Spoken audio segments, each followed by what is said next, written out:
Bueno, bienvenidos a todos y todas a la clase de química de hoy. ¿Sí? Vamos a empezar con propiedades periódicas. Vamos a empezar mirando un poco radio atómico y energía de ionización. Después vamos a ver otras más que aparecen en el libro. Para empezar a ver estas propiedades periódicas todas, lo que tenemos que empezar a definir es qué es carga nuclear. ¿Sí? Recordemos, según el átomo de Bohr, en el núcleo, ¿qué tenemos? Y tenemos carga positiva nada más, ¿no? Porque en el núcleo también hay neutrones, pero los neutrones no tienen carga, así que solamente tenemos carga positiva, o sea que siempre que nos refiramos a carga nuclear es carga positiva del núcleo, ¿sí? Esta carga positiva va a ejercer una fuerza de atracción sobre los electrones, que tienen carga negativa. Y otra cosa que tenemos que definir es algo que se llama efecto pantalla. ¿Sí? Es un efecto que producen los electrones internos, serían los que están más cerca del núcleo, apantallando la carga nuclear e impidiendo que ésta influya sobre los electrones externos. Es como una pantalla, ¿sí? Que hace, como una pared, una pantalla que hace que la carga del núcleo positiva influya sobre los electrones que están más lejos, ¿sí? Los electrones serían externos. De acuerdo a estos dos efectos podemos definir algo que también se llama carga nuclear efectiva y se abrevia como ZEF, Z porque se refiere al número atómico, ¿no? Carga nuclear efectiva es la carga nuclear, o sea, la cantidad de protones, menos este efecto de apantallamiento. El efecto de apantallamiento, lo que hacen este efecto de apantallamiento, dijimos que eran los electrones internos. Entonces, mi carga nuclear efectiva va a ser la carga del núcleo menos la cantidad de electrones que yo tenga internos, ¿sí? Vamos a ver, por ejemplo, un ejemplo de carga nuclear efectiva. Este sería el corazón o el núcleo, digamos, ¿sí? El núcleo del átomo. Del berilio. A ver, recordemos de paso cómo hacíamos la configuración electrónica del berilio, que tiene carga nuclear 5, es 1s2, 2s2, 2p1. ¿Sí? Estos dos electrones que están en 1s2, estos dos electrones serían los electrones que están cerca del núcleo. Y estos tres electrones, 2 más 1 es 3, 2, este 2 más este 1 es 3. Estos electrones son los electrones que tenemos fuera, ¿sí? Los electrones externos, que serían estos, ¿está bien? Entonces estos dos son estos dos electrones que están haciendo pantalla a estos tres electrones que son los externos, ¿está bien? Recuerdan, configuración electrónica externa, están en el nivel 2 y los electrones internos estarían en el nivel 1 más cerca del núcleo. La carga nuclear es 5, ¿no? Porque es el número atómico, es la cantidad de protones que tiene el boro. Dije berilio, es boro. Entonces, el boro tiene 5 protones y también tiene 5 electrones. Estos dos harían de pantalla o efecto pantalla a los electrones estos de acá, que lo que estarían haciendo es impedir un poco esta atracción de los protones que están en el núcleo, ¿sí?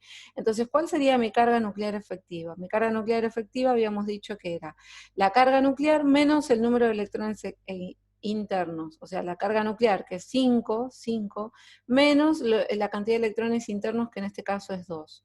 Entonces, mi carga nuclear efectiva del boro es más 3, ¿sí? Ahora sí vamos a hacer con el berilio, como digo en el segundo ejemplo. El berilio tiene 4 electrones, ¿sí? La configuración electrónica es 1s2, 2s2. Estos dos de acá serían mis electrones externos y estos dos de acá serían mis dos electrones internos.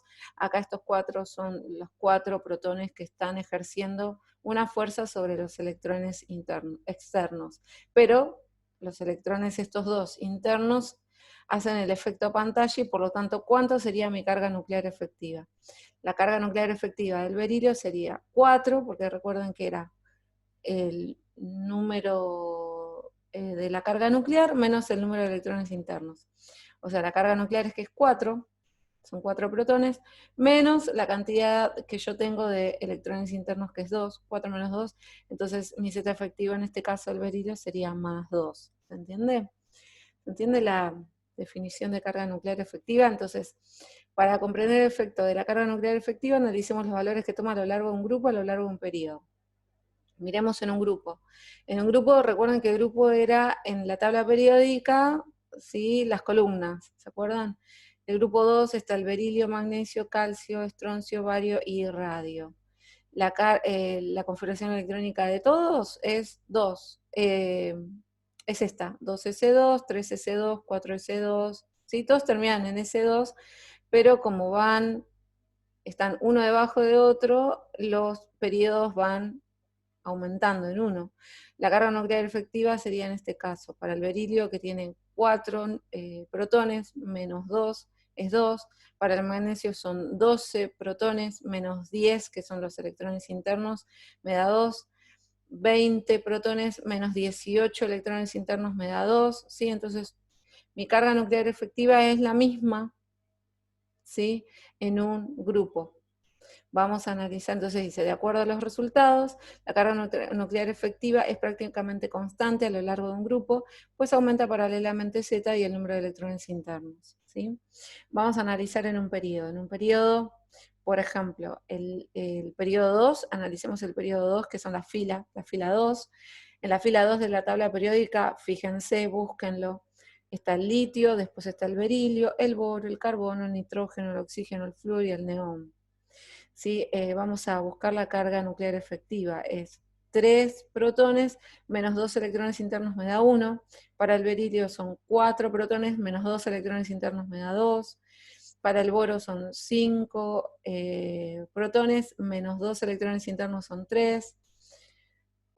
Para el carbono son 6 protones menos 2 electrones internos es 4, y fíjense cómo va aumentando, ¿sí? 1, 2, 3, 4, 5, 6, 7, 8.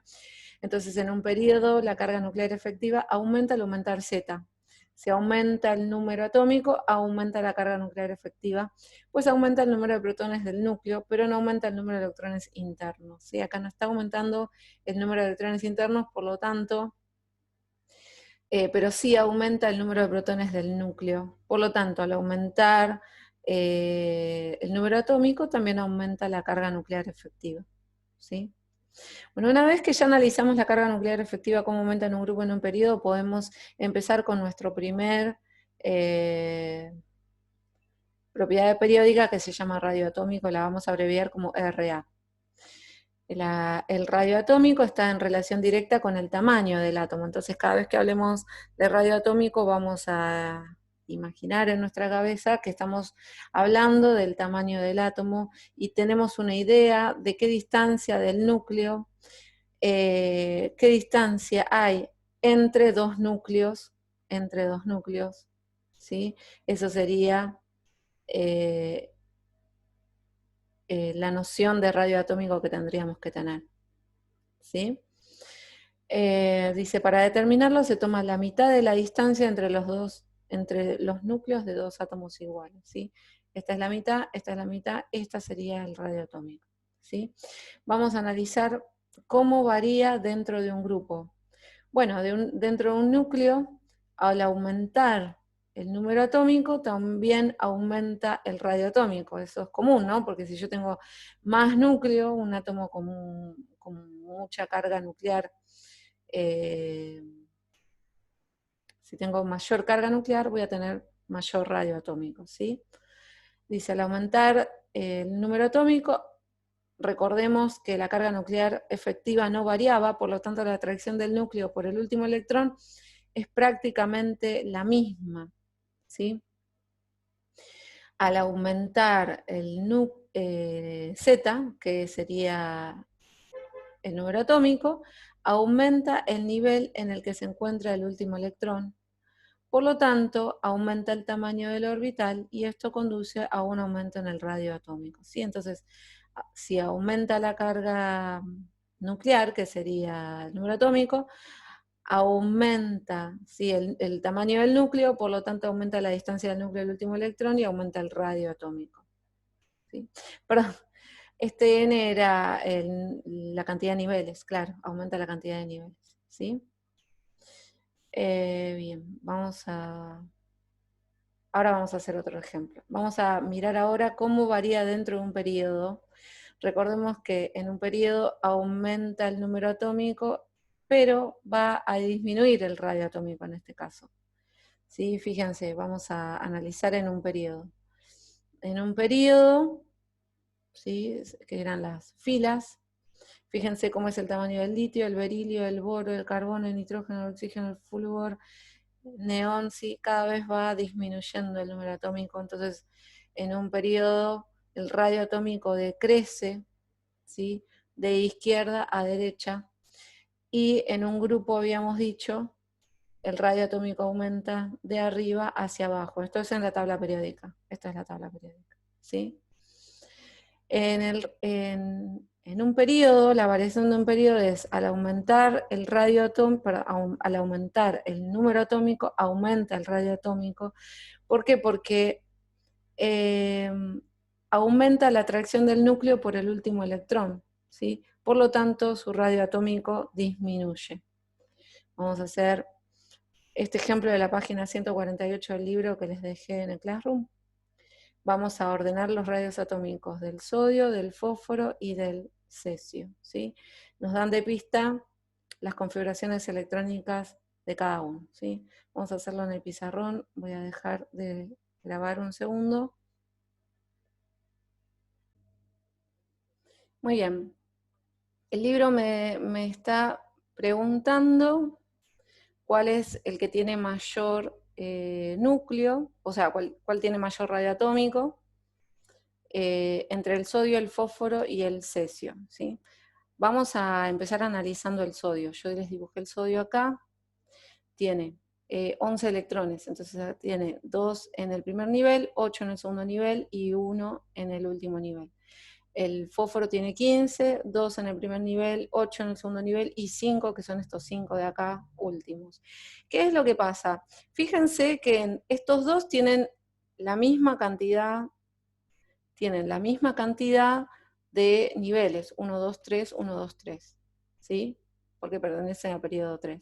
Pero el cesio tiene 6 niveles, 1, 2, 3, 4, 5, 6. Entonces, entre los tres, ¿cuál es el que tiene mayor radio atómico? Claramente el cesio, porque tiene mayor número de n, ¿sí? Este sería mi n igual a 1, n igual a 2, n igual a 3, n igual a 4, n igual a 5 y n igual a 6. ¿Está bien? Entonces, claramente, bueno, no puse los electrones porque son 55, son un montón, pero claramente se ve que el cesio, es el más grande, ¿sí? Bien, entonces ya sabemos que el cesio es más grande porque la cantidad de niveles es mayor. Al tener mayor cantidad de niveles que estos dos, es el más grande, ¿sí? Tiene mayor radio atómico. Pero miremos estos dos, el sodio y el fósforo. Este tiene 3 niveles y este también tiene 3 niveles. Entonces, ¿cómo me doy cuenta para saber cuál de estos dos es más grande? Bueno, fíjense que este tiene 11 protones y este tiene 15 protones. Entonces tiene mayor carga nuclear, o sea, mayor carga de protones que estarían atrayendo con mayor intensidad a estos electrones de acá, ¿sí? La carga nuclear efectiva es la misma en los dos. Entonces es el mismo apantallamiento. Pero fíjense que este tiene mayor cantidad de protones, entonces si hay mayor cantidad de protones, los electrones se van a sentir más atraídos por el núcleo y por lo tanto este átomo va a ser más chiquito. En cambio este tiene 11 protones y hay un electrón solito que está lejos y además que esto le hacen de pantalla, entonces es como que está muy lejos de la carga positiva. Por lo tanto este radio es más grande, ¿sí? Entonces el fósforo va a tener el radio más chiquitito, podemos ordenarlo así, o de mayor a menor decía, ¿no? El radio del cesio va a ser el mayor, es este. Después le sigue el radio del sodio, que es el más grande. Y después le sigue, por último, el radio atómico del fósforo, ¿sí? Esto está ordenado de mayor a menor. ¿Está bien? ¿Se entiende? Es lo que dice el libro. Voy a dejar de voy a pausar y volvemos a la presentación. Bien, recuerden que el ejemplo estaba en la página 148, ¿sí? Vamos a analizar otra propiedad periódica que se llama energía de ionización y la vamos a abreviar como EI. La energía de ionización es la energía que es necesario entregar a un átomo gaseoso aislado en su estado fundamental para arrancar el electrón más débilmente unido y transformar el átomo en un ion monopositivo, ¿sí? Entonces es una energía que yo necesito para arrancar un electrón. ¿Está bien? Bueno, siendo A, dice acá, los átomos en estado gaseoso en un determinado elemento químico, y la energía de ionización de, bueno, y E es electrón, ¿no? ¿Cómo varía la energía de ionización en un grupo? Bueno, recuerden que en un grupo la carga nuclear efectiva era constante prácticamente, ¿no? Entonces la atracción del núcleo por el último electrón siempre va a ser la misma. Entonces, al aumentar Z, tenemos que analizar que también aumentaba el nivel energético en el que se encuentra el último electrón, es decir, aumenta N, y aumenta la distancia entre él y el núcleo, entonces el átomo es más grande, y el último electrón estaría muy débilmente unido, entonces va a entregar menos energía para arrancarlo, y por lo tanto la energía de ionización va a ser menor, ¿sí? Es decir, si yo tengo un átomo muy grande, la distancia entre el núcleo y el último electrón es grande, por lo tanto, el último electrón se va a sentir poco atraído, ¿sí? Poco atraído por el núcleo, y por lo tanto no voy a necesitar tanta energía para arrancar este electrón. ¿Está bien? Entonces, eso dentro de un grupo. Dentro de un periodo, vamos a analizar la energía de ionización dentro de un periodo. Recuerden que dentro del periodo el valor de N permanece constante, el de niveles. Pero al aumentar el número atómico, también aumenta la carga nuclear, y esto aumenta la atracción del núcleo por el último electrón, ¿se acuerdan? Como recién pasó con el sodio y el fósforo que analizamos recién. Al estar más atraído, se debe entregar mayor cantidad de energía para arrancarlo, y por lo tanto aumenta la energía de ionización. Es decir, que si el átomo es más chiquitito, porque se siente más atraído el último electrón por el núcleo, voy a necesitar más energía para arrancar ese electrón último que está muy pegado al núcleo, ¿sí? Por lo tanto, la variación de energía de ionización en la tabla sería la siguiente. Aumenta la energía que yo necesito para arrancar el electrón de izquierda a derecha y de abajo hacia arriba, ¿sí? La energía de ionización está vinculada con otras propiedades como la tendencia a formar cationes, el carácter metálico y la electronegatividad, que vamos a hablar después, ¿sí? Si aumenta la energía de ionización, disminuye el carácter metálico, ¿sí? Vamos a ver qué nos dice el libro de la energía de ionización. Esto lo saqué del libro que ustedes tienen en el PDF. Está en la página 148 y 149. Acá el libro habla de una primera energía de ionización, que es cuando yo saco un solo electrón, pero también si pudiera sacar un segundo electrón, a eso se llamaría segunda energía de ionización, y si pudiera sacar otro electrón, esto se le llamaría tercera ionización, ¿sí? Me habla de eso el libro. Entonces, bueno, lo importante acá dice, si se le da una cantidad suficiente de energía, se producirá el fenómeno de arrancar un electrón separándolo de la influencia del núcleo central. Es como si se le hubiera alejado al infinito, ¿sí? Bueno, también se pueden cuantificar esas energías de ionización. La unidad sería kilojoule por mol, ¿sí?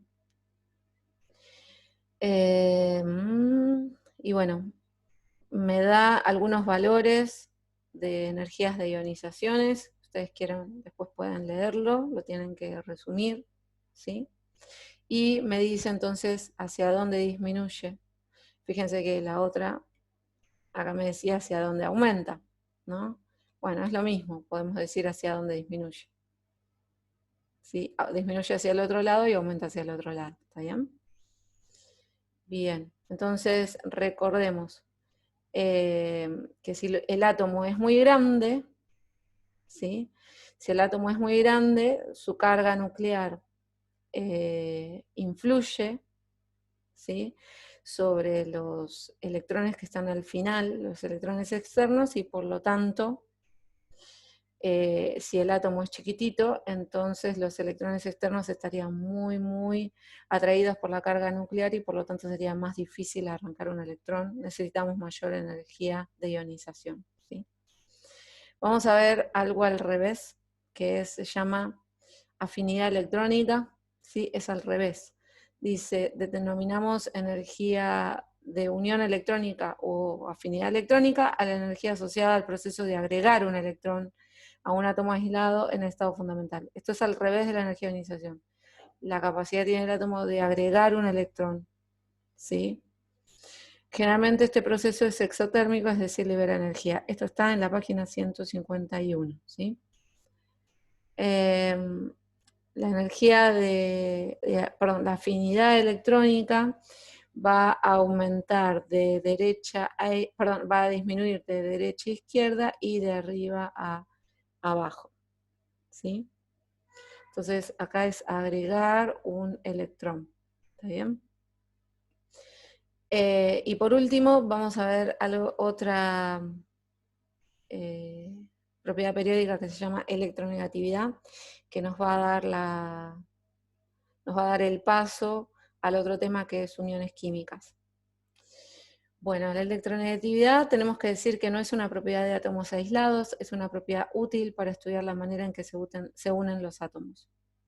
Se define como la capacidad de un átomo para atraer hacia sí los electrones de una unión con otro átomo, ¿sí? Entonces la capacidad de un átomo de atraer hacia sí los electrones de una unión con otro átomo. Los valores de las electronegatividades están en las tablas periódicas, ¿sí? Búsquenlas, no tienen unidad. El flúor es el átomo más electronegativo y tiene el valor igual a 4, es este de acá. Todos los demás son más chiquititos. Fíjense, si miramos los números, cómo va aumentando en un grupo. Acá es 1, 1,5, perdón, en un periodo que es, por ejemplo, analicemos el periodo 2. Acá dice 1, 1,5, 2, 2,5, 3, 3,5 hasta llegar a 4, que es el flúor, que es el átomo más electronegativo. Por lo tanto, podemos decir que la electronegatividad aumenta de izquierda a derecha en un periodo, ¿no? Y miremos en un grupo, por ejemplo, analicemos el grupo 1A. Fíjense, acá dice 2,1, 1, 0,9, 0,8, 0,8, 0,7, 0,7. Parecería que disminuye de arriba hacia abajo o aumenta de abajo hacia arriba, podemos decir, ¿sí? Bueno, no tiene unidades este valor, está en la tabla periódica, búsquenlo. Acá está diciendo lo mismo que dijimos recién, aumenta de izquierda a derecha, aumenta de arriba hacia abajo. Si nos piden que comparemos propiedades periódicas de dos elementos que no pertenecen ni a un mismo grupo ni a un mismo periodo, debemos buscar un tercer elemento que los conecte, ¿sí? Por ejemplo, entre este y este, entre Y y X, son dos átomos en la tabla periódica, ¿sí? ¿Cómo saber entre estos dos cuál tiene mayor electronegatividad? Y bueno, tenemos que buscar un tercer elemento que conecte a estos dos y analizar respecto a este cuál es. Fíjense que en el periodo, ¿sí?, ¿cuál les parece que es mayor la electronegatividad? Y la electronegatividad de X va a ser mucho más grande que la de Z, por ejemplo, ¿sí? Y entre este y este estamos hablando de electronegatividades, ¿no? Acá creo que están analizando radios están analizando, pero si yo les digo electronegatividades, fíjense, Y estaría más abajo, Z estaría más arriba, por lo tanto Z tendría mayor electronegatividad que I, ¿sí? Bien, entonces, sabiendo lo de las electronegatividades, podemos dar entonces paso al otro tema que se llama tipos de uniones químicas. Si entre dos átomos hay mucha diferencia de electronegatividad, estamos hablando de un tipo de unión que se llama unión iónica, ¿sí? Y hay acá intercambio de electrones entre un metal y un no metal, ¿sí? Pero si hablamos de una poca diferencia de electronegatividad, que es el número que estuvimos analizando recién, que está en la tabla periódica, podemos tener dos cosas, que ambos tengan electronegatividad alta, y en ese caso se llama unión covalente, o que ambos tengan electronegatividad muy baja, y en ese caso estaríamos en una unión metálica, ¿sí? Las uniones covalentes se dan entre dos no metales, las uniones iónicas se dan entre un metal y un no metal, las uniones metálicas se dan entre metal y metal. Así nos enseñaban en la secundaria, ¿no? Pero, o sea, así nos enseñaban en la secundaria los tres tipos de uniones químicas. Pero acá las vamos a distinguir en base a su electronegatividad. Vamos a ver qué nos dice el libro. Por ejemplo, miremos acá, esto está en la página 168. Miremos el sodio y el cloro. Este es el cloruro de sodio. El cloruro de sodio es la sal de mesa. Miremos las electronegatividades que hay entre el cloro y el sodio. ¿De dónde las sacamos? Bueno, de la tabla periódica, ¿no? Ustedes tienen la tabla periódica.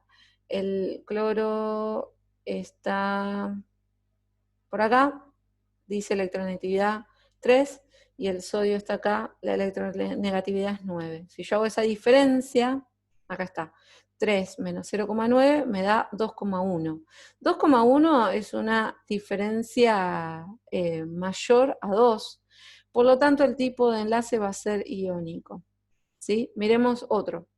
Por ejemplo, el dióxido de carbono, que es el gas que nosotros eliminamos al respirar, ¿sí? El dióxido de carbono tiene carbono y oxígeno. Busquemos las electronegatividades entre el carbono y el oxígeno. El carbono es 2,5 y el oxígeno es 3,5. ¿Cuánto me da esa diferencia? Carbono 3,5 menos 2,5 me da 1. 1 es mucho menor que 2, por lo tanto esto no es, la unión es no iónica, sería covalente. ¿Sí? ¿Se entiende? Y bueno, hay un montón de ejemplos acá. Una aclaración, por más que el oxígeno tenga hayan dos átomos de oxígeno, yo acá resto una vez solamente, y en todos los casos es lo mismo, resto una vez solamente las electronegatividades de cada uno, ¿sí? Entonces, si me daría mayor a 2, el tipo de unión es iónica. Si me da menor a 2, es no iónica. Si me da igual a 2, justo igual a 2, depende, pero bueno, es iónica, ¿sí? Puede pasar que me dé justo 2 la diferencia. ¿Cómo hacemos para representar estas uniones? Bueno, por eso tenemos que hablar un poco ahora de la estructura de Lewis de cada elemento.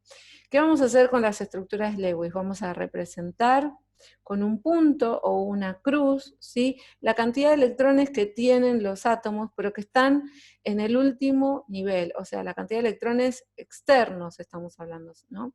Entonces, si estamos en el grupo 1A, todos los elementos del grupo 1A tienen solamente un electrón en su última órbita. Por ejemplo, el hidrógeno, el litio y el sodio tienen solamente un electrón, así que le vamos a poner un puntito. Esta X que puede ser el hidrógeno, el litio o el sodio. Si estamos en el grupo 2, todos los elementos del grupo 2 solamente tienen 2 electrones en la última órbita, así que les vamos a poner uno en cada punta. Por ejemplo, el berilio y el magnesio. Si estamos en el grupo 3A, todos los elementos del grupo 3A tienen 3 electrones en la última órbita. Vamos a ponerlos así. Por ejemplo, el boro del aluminio. Los del grupo 4 tienen 4 electrones, los vamos a poner en forma de cruz, etc. ¿Sí? Por ejemplo, vamos a representar el metano. El metano tiene un carbono y 4 hidrógenos. Voy a representar, por ejemplo, el carbono dijimos que tenía 4 electrones en la última órbita. Entonces el carbono le voy a poner 4 electrones en la última órbita, que son los puntos. 1, 2, 3 y 4. Son los 4 puntitos que hay. Y los hidrógenos, que están en el grupo 1A, tienen solamente un electrón en la última órbita. Pero vamos a poner ese último electrón en forma de cruz. ¿Se ve? Cada uno tiene una cruz, que sería ese único electrón. Entonces fíjense cuántos electrones tiene el carbono acá. 1, 2, 3, 4, 5, 6, 7, 8 electrones. El carbono se quedó con 8 electrones y cada hidrógeno se quedó con 2 electrones. ¿Sí? No es una coincidencia que casi todos los átomos tiendan a llegar a 8 electrones en su última órbita, y hayan excepciones como en todos lados, en inglés, en matemática, en todas las reglas siempre hay una excepción. En nuestro caso va a ser el hidrógeno no cumple algo que se llama regla del octeto, porque solamente llega a 2 electrones en su última órbita para ser estable, como el helio, que es el gas noble más cerca que tiene. Pero todos los átomos tienden a tener 8 electrones en su última órbita y es lo que se conoce como regla del octeto. ¿Sí? Todos los átomos tienden a llegar a 8 electrones en su última órbita para ser estables. ¿Sí? Este es un ejemplo de unión covalente. Así se hacen las uniones covalentes. Vamos a ver cómo se hacen las uniones iónicas, por ejemplo, entre el sodio y el cloro. Ya lo habíamos hablado acá. El sodio y el cloro es cloruro de sodio. ¿Sí? El cloruro de sodio es, ya lo habíamos dicho, la sal de mesa. Fíjense que el sodio tiene un solo electrón en la última órbita, el cloro tiene 7 electrones en la última órbita. Entonces, ¿cuántos electrones le faltarían al cloro para cumplir la regla del octeto y llegar a 8 electrones como hizo el carbono? Para cumplir la regla del octeto, lo que necesita es un electrón. ¿Y de dónde va a sacar el electrón? Del sodio. Por eso esta molécula existe, el cloruro de sodio. ¿Sí? El cloruro de sodio, que es la sal de mesa, existe porque el sodio y el cloro se unen, el sodio le da su electrón de la última órbita y se queda con la configuración electrónica del neón, que tiene 8 electrones en su última órbita, por lo tanto queda estable. Y el cloro, como le faltaba un electrón para llegar a 8, se queda con una carga negativa, ¿sí? Y el sodio se queda con una carga positiva, ¿sí? Y así ambos cumplen la regla del octeto, ¿sí? Pero bueno, es el sodio el que le tiene que donar, digamos, un electrón, ¿está bien? Tienen otros ejemplos en el libro también. Entonces, ¿cómo haríamos la estructura de Lewis, por ejemplo, entre el sodio y el cloro? Para los compuestos que son iónicos, los vamos a poner entre paréntesis siempre. Y para los compuestos covalentes, no, todos estos de acá eran covalentes, ¿sí? Bien, entonces, entre el sodio y el cloro vamos a poner entre corchetes el sodio, entre corchetes el cloro, la cantidad de electrones que tiene el cloro en su última órbita es 7, la cantidad de electrones que tiene en su última órbita el sodio es 1, pero se lo dona al cloro, ¿se ve? Se puede poner así o ponemos una cruz acá y una flecha. Ahora lo voy a hacer en el pizarrón. El sodio se está quedando en una carga positiva porque le está entregando un electrón, por lo tanto se queda cargado positivamente. Y el cloro está recibiendo un electrón, que es una carga negativa, por lo tanto se queda con carga negativa. ¿Sí? Miremos el nitrógeno, que si nosotros hacemos la diferencia de electronegatividad entre dos nitrógenos, me daría 0, es menor a 2, por lo tanto esto es una unión covalente. Todos estos son uniones covalentes, ¿sí? El nitrógeno tiene 7 electrones en su última órbita, ambos. Entonces, ¿cuántos deberían compartir? Perdón, tienen 5 electrones en su última órbita. ¿Cuántos electrones le faltarían para llegar a 8? Y son 3, ¿no? Porque 5 más 3 son 8. Entonces comparten 3 electrones, por lo tanto tienen una unión triple. ¿Sí? Ahora lo vamos a hacer en el pizarrón para que quede más claro. Hay varios ejemplos, los tienen en el libro, léanlos, ¿sí?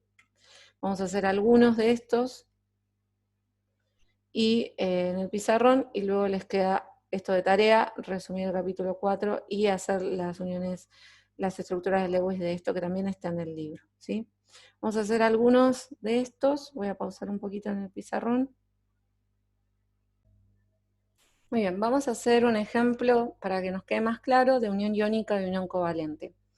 Resumiendo, según el libro dijimos que la diferencia de electronegatividad tiene que ser mayor a 2 para hacer una unión iónica, y la diferencia de electronegatividad tiene que ser menor a 2 para hacer una unión covalente. Un ejemplo con los que están en el libro es el óxido de sodio, ¿sí? Buscamos la electronegatividad del sodio es 3,5, menos 0,9 me da 2,4, es mayor a 2, es iónica entonces. el dióxido de carbono era 3,5 menos 2,5 me da 1, 1 es menor a 2, por lo tanto es covalente. ¿Cómo hacemos ahora para representar la estructura de Lewis? Entonces, una vez que ya sabemos esto, vamos a hacer espacio y vamos a hacer la estructura de Lewis de cada uno. Acá el ejemplo era Na2O y acá era CO2, ¿no? Entonces vamos a poner 2 sodios, dijimos que iban entre paréntesis, ¿no? Muy bien. Y estos no. Voy a poner salteado, no pongas los oxígenos juntos. Entonces esa es la primera diferencia, que en las uniones iónicas las ponemos entre corchetes y en las uniones covalentes no. Ponemos la cantidad de electrones que tiene el sodio en la última órbita. ¿Se acuerdan que el sodio tenía... Estoy escribiendo muy abajo. El sodio tenía 11 electrones. Entonces, 1s2, 2s2, 2p6, 3s1. Yo tengo que poner lo que está a lo último. O sea, el último electrón que yo tengo es el que voy a graficar acá y los voy a poner como cruz. ¿Está bien? Este es mi último electrón. ¿Sí? No es que el sodio tenga un solo electrón, lo que yo estoy poniendo acá son los electrones que están en el último nivel, eso es re importante, ¿sí? Vamos a hacer lo mismo con el oxígeno. Con el oxígeno, ¿se acuerdan que tenía Z8? 1s2, 2s2, 2p4, entonces ¿cuántos tengo? En la última órbita 6, 1, 2, 3, 4, 5, 6. ¿Cuántos electrones le falta para llegar a 8? 2, ¿no? Entonces este sodio le va a entregar un electrón y este otro sodio le va a entregar un electrón para que el oxígeno cumpla la regla del octeto. Como el oxígeno está recibiendo 2 cargas negativas, se queda con -2 y cada sodio está quedándose con una carga positiva además. ¿Está bien? ¿Sí? Pero, ¿qué pasó con el sodio? ¿Se quedó sin electrones? No. Si volvemos a hacer la configuración electrónica del sodio, era 1s2, 2s2, 2p6, 3s1. Este era el electrón que yo puse acá. Como se fue, porque se lo entregó al oxígeno, me está quedando ahora con 8 electrones en su última órbita, ¿se entiende? Entonces, ambos cumplen la regla del octeto, y por eso, al compartir los electrones, quedan como átomos estables. Se parecen al gas noble más cercano. Recuerden que los gases nobles tienen 8 electrones en su última órbita. ¿Sí? Entonces esto sería la estructura de Lewis para una unión iónica. Para las uniones covalentes no tengo que poner corchetes. Hago la configuración electrónica del carbono, repito, 1s2, 2s2, 2p2 era, ¿no? Porque el carbono tenía 6 electrones, entonces son 4 los que yo tengo que poner acá. Son estos 4, pero no es que el carbono tenga 4 electrones, tiene 6 en realidad. Búsquenlo en la tabla. Y el oxígeno, dijimos que tenía 8, ¿no? ¡Ay! Se me cayó esto. El oxígeno tenía 8, 1s2, 2s2, 2p, 2p6. No, 2p2, está bien, ¿no?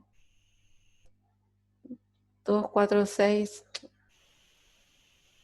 2p4. Ahí está. ¿Está bien? Tiene 8 electrones en su última órbita. Por lo tanto, voy a dibujar estos 6.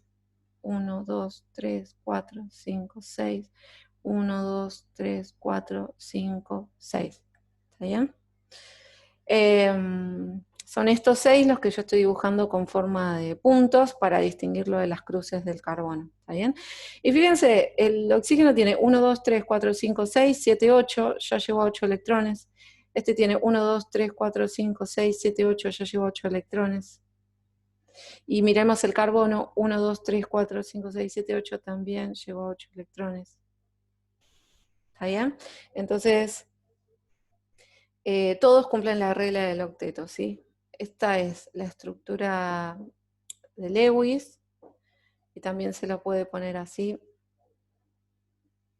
este par compartido es una línea, este par compartido es otra línea, este par compartido es esto, y este par compartido es este también. También se lo puede representar de esta forma. Esto es equivalente a esto. ¿Está bien? ¿Sí? Voy a pausar un segundo. Quedó la caída del pizarrón en el video. Vamos a hacer un ejercicio más porque en la tarea les pedí también cationes y aniones. Cuando tengan estructuras, cuando se les pida estructura de Lewis así con cargas positivas o negativas, por ejemplo, vamos a hacer el NH4+, ¿sí? Vamos a poner, y se les pide la estructura de Lewis de esto, vamos a poner el nitrógeno, rodeado de los hidrógenos, estos 4 hidrógenos que hay acá. El nitrógeno tenía 7 electrones, 1s2, 2s2, no, 7 no, tenía 5, ¿no? Sí. 2p1, sí, 5. Entonces tiene 3 electrones. 1, 2, 3. Y los hidrógenos tenían un solo electrón, ¿se acuerdan? Muy bien. Contemos ahora cuántos electrones tiene el hidrógeno, el nitrógeno, perdón. 1, 2, 3, 4, 5, 6, 7. Le faltaría 1, ¿verdad? A ver, esperen un segundo.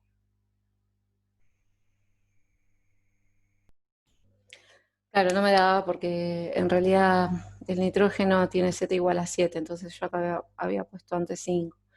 1s2, 2s2, 2p3, o sea que tiene 5 electrones en su última órbita, ahora sí, 1, 2, 3, 4, 5. Este último hidrógeno es un hidrógeno catión, le falta un electrón, ¿está bien? Por eso hay un más acá. Entonces, acá es como que estoy formando enlaces covalentes entre los nitrógenos y estos hidrógenos, pero este hidrógeno que es un catión, que no tiene electrón, y necesita 2 electrones como todos los hidrógenos que no cumplen la regla del octeto, es como que el nitrógeno le presta al hidrógeno, pero el hidrógeno no. ¿Está bien? Y todo esto forma un catión. ¿Está bien? Entonces, si yo quiero representarlo como antes con enlaces, voy a poner, acá tengo un enlace con este hidrógeno, acá tengo otro enlace con este hidrógeno, y acá tengo otro enlace con este hidrógeno. ¿Sí? Pero acá no hay un enlace con este hidrógeno acá. Acá hay una unión que se llama dativa. Unión covalente dativa es cuando uno de los elementos de la unión química como que le entrega sus electrones, pero el otro no le da nada, ¿sí? Porque el nitrógeno ya llegó a 8, fíjense, tiene 1, 2, 3, 4, 5, 6, 7, 8 electrones en su última órbita, ¿sí? Esta sería la estructura de Lewis de un catión. Tienen de tarea otros iones también. Entonces les dejo de tarea resumir el capítulo 4, que es desde la página 135 en adelante, y realizan estas estructuras de Lewis de estos elementos, ¿sí? Se fijan si son iónicos o covalentes, ¿sí? Si los enlaces son covalentes comunes o dativos, que es el que les expliqué recién. ¿Sí? Si no salen, estos mismos están hechos en el libro, ¿sí? Revisen en qué página ustedes, ¿está bien? Los invito a chusmear el libro, ¿sí? Bueno, eso es todo la clase de hoy. Nos vemos la próxima.